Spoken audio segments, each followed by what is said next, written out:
Friends எனக்கு ஆர்டரே வரல அப்படின்னு சொல்லி நிறைய பேர் வந்து ஃபீல் பண்றீங்க. ஸோ அதுக்கெல்லாம் ஒரு சொல்யூஷன் பார்க்கலாமா? ஸோ ஃபர்ஸ்ட் வந்து ஆர்டர் வரதுக்கு நம்ம என்னெல்லாம் ஸ்டெப் எடுத்திருக்கோம் நான் ஆல்ரெடி நிறைய டைம் நான் சொல்லியிருக்கிறேன். நீங்க ஃபர்ஸ்ட் உங்களுக்கு ஸ்டிச் பண்ணி போடுங்க. ஒருவேளை நீங்க ஸ்டிச் பண்ணி அந்த மாதிரி பேட்டர்ன்ஸ் போட மாட்டீங்க அப்படின்னா ஒரு மேனிகூன் வாங்குங்க, ஒரு டம்மி வாங்குங்க. அந்த டம்மில வந்து நீங்க ஸ்டிச் பண்ணி வந்து போடுங்க. நம்ம தான் நமக்கு ஆட் சரியா. இப்போ நிறைய வாய்ப்புகள் இருக்கு, அதை யூஸ் பண்றது எப்படின்றது தான் தெரியல.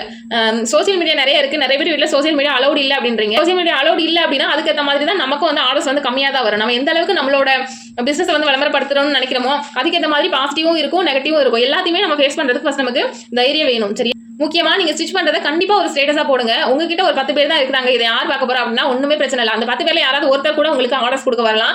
அந்த ஆர்டர் வச்சு கண்டிப்பா 2 ஆர்டரா மாறும், 2 3 மாறும், 3 4 மாறும். கண்டிப்பா இந்த மாதிரி தான் நம்மளோட கஸ்டமர் தான் நமக்கு வந்து ஒரு விளம்பரமா இருக்கணும். டைலரிங் பொறுத்தவரை வெளிப்படுத்துறதுக்கு நான் சொன்ன டிப்ஸ் எல்லாம் வந்து ஃபாலோ பண்ணுங்க.